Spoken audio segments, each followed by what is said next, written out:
It's easy to think that the International Monetary Fund or the World Bank are the main forces shaping the economies of developing countries. But the real power often lies in a much less obvious place: the global bond market. When countries like Ecuador, Argentina, or even Greece need to borrow money to pay for basic government operations, they frequently turn to Wall Street investors. These investors are not giving away money out of generosity. They are buying government bonds, lending at interest rates that reflect the perceived risk of the country defaulting. The consequences of these loans stretch far beyond the repayment schedule. They can shape economic policies, influence political decisions, and even determine the standard of living for millions of citizens for decades. Understanding how this works begins with a look at the mechanics of sovereign debt. Sovereign bonds are essentially loans issued by a government to investors, promising repayment with interest. They are marketed through financial institutions on Wall Street, and the terms are detailed in legal documents known as bond prospectus. These prospectuses may seem dry on the surface, filled with percentages and repayment schedules, but they contain provisions that can drastically limit a country's policy options. One of the most important features is something called a collective action clause. These clauses determine what happens if a government wants to restructure its debt, that is, negotiate different terms when it can no longer meet its obligations. In practice, these clauses often give investors the ability to block changes unless a very high percentage agrees. That means a handful of large bondholders can control the outcome of negotiations, leaving governments with little leverage to protect their citizens from austerity measures or other economic adjustments. Historical examples make this clear. In 2000, Ecuador faced a severe economic crisis. The country had borrowed heavily in international markets, and when the economy collapsed, it could not repay its bonds. Investors, including so-called vulture funds, hedge funds that buy distressed debt at a discount with the intent to litigate for full repayments, saw an opportunity. Ecuador attempted to restructure its debt to make it manageable, but legal challenges from these funds forced the government to pay far more than it could afford. As a result, austerity measures were imposed, public services were cut, and ordinary citizens bore the brunt of the crisis. Similarly, Argentina's experience in 2001 illustrates the same pattern on a larger scale. The country defaulted on over $100 billion of debt. After years of economic mismanagement compounded by external borrowing, attempts to restructure were met with resistance from large investors who demanded full repayment, leading to prolonged economic hardship, mass unemployment, and a decade-long struggle to stabilize the economy. These examples are not isolated. Greece faced a similar situation in 2015, when the European Union and international investors essentially dictated terms for bailouts that involved strict spending cuts and privatization programs. It's not just about default and restructuring. The mere act of issuing debt with certain terms can shape policy in advance. Governments know that investors will scrutinize their budgets and economic plans before buying bonds. If a country appears likely to implement policies that could threaten repayments, such as expanding social programs, increasing subsidies, or taking on other liabilities, investors can demand higher interest rates or avoid lending altogether. In effect, countries are incentivized to align their policies with the expectations of international creditors, often at the expense of local needs. This creates a subtle but powerful form of influence. It is less visible than military intervention or trade sanctions, but it is no less effective. Vulture funds deserve particular attention because they illustrate the extreme end of this dynamic. These hedge funds specialize in buying the debt of struggling countries at a fraction of its value and then pursuing full repayment through courts in jurisdictions such as New York or London. By doing so, they extract wealth from countries already in crisis, often forcing governments to implement austerity measures or divert funds from public services to pay creditors. While legally permissible, the practice raises ethical questions and highlights how international debt markets can operate in ways that prioritize investor profits over human welfare. The visual representation of this dynamic is striking. Imagine a bond prospectus, a dense, formal document slowly morphing into a list of required austerity measures. Each line represents a decision imposed by distant investors, from cutting pensions to reducing healthcare spending. These are not abstract figures. They directly affect millions of people's lives. When Ecuador or Argentina faced restructuring, the government's room to maneuver was constrained by legal agreements embedded in bond contracts. What might seem like a technical detail, a clause in a legal document, can translate into schools closing, hospitals underfunded, and citizens struggling to meet basic needs. Debt can also influence foreign policy. Countries that are heavily indebted to international investors may be less likely to challenge policies of their creditors. For example, governments might avoid taking stances that could upset major investors or powerful financial institutions, even if those stances align with national interest. This can extend to decisions on trade, military cooperation, or diplomatic positions. Sovereign debt becomes a lever through which foreign influence is exerted, without a single soldier crossing a border. It's important to stress that not all borrowing is harmful. Loans and bonds can be essential tools for economic development, when used wisely and when governments maintain prudent fiscal management. Countries like South Korea and Chile have successfully used debt to finance infrastructure, education, and healthcare, while keeping repayment repayment manageable. The problem arises when borrowing is combined with complex international financial arrangements that favor creditors over the borrowing country, leaving governments with constrained options and citizens bearing the cost. Modern finance has made debt more complex than ever. Beyond traditional bonds, countries can issue derivatives, credit default swaps, and other instruments that introduce additional risks. Investors increasingly rely on sophisticated, legal and financial structures that make restructuring difficult or expensive. While these mechanisms are designed to protect lenders from loss, they can amplify the challenges faced by countries in economic distress. In effect, a government's ability to respond to crises is limited, not just by its own resources, but by the intricate rules of global finance.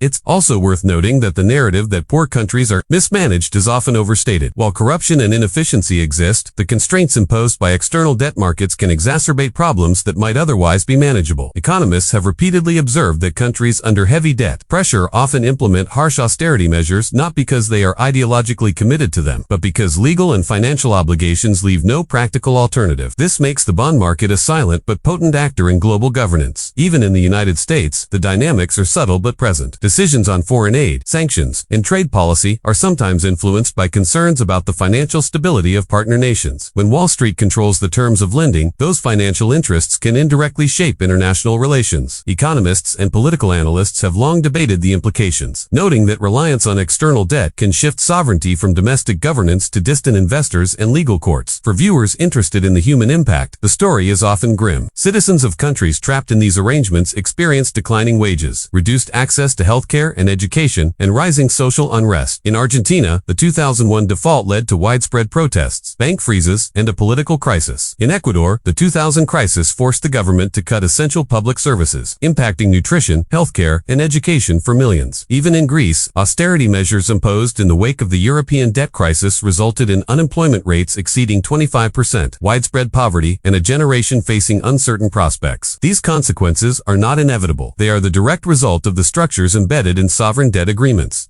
Critics often call for reform. Proposals include strengthening collective action clauses in ways that give countries more flexibility to restructure debt, establishing international arbitration mechanisms to prevent predatory litigation by vulture funds, and increasing transparency in bond markets. Some advocate for the creation of global debt relief programs, similar to those used in the 1990s for heavily indebted poor countries, but adapted to modern financial realities. While change has been slow, awareness of the problem is increasing. Academics, journalists, and policymakers are increasingly highlighting how financial instruments, once considered neutral, can become tools of control. Ultimately, understanding how debt functions as a mechanism of influence requires looking beyond headlines about defaults and bailouts. It involves examining legal documents, investor demands, and the real-life consequences of repayment obligations. It requires recognizing that Wall Street is not just a place where money is exchanged, but a center of power with global reach. When a country like Ecuador or Argentina borrows, it is not merely accessing funds, it is entering a web of obligations that can dictate policy choices, shape economic priorities, and limit sovereignty. By understanding these dynamics, citizens and policymakers alike can better navigate the challenges of global finance and advocate for arrangements that balance the needs of governments, investors, and most importantly, people. Debt is not inherently negative, but the way it is structured, enforced, and leveraged can make it a tool of control. Recognizing the subtle mechanisms through which finance influences policy helps us understand the broader picture of global governance. Countries can, and do, make decisions independently, but when billions of dollars are at stake, investors and creditors have a seat at the table that is often larger than the public might imagine. The consequences are profound, shaping not just economies, but societies, politics, and the daily lives of millions. Wall Street may not occupy foreign capitals with armies, but through bonds, clauses, and financial leverage, it can exert a level of influence that few other institutions can match. Understanding this influence is essential for anyone seeking to grasp the intersection of money, power, and global politics.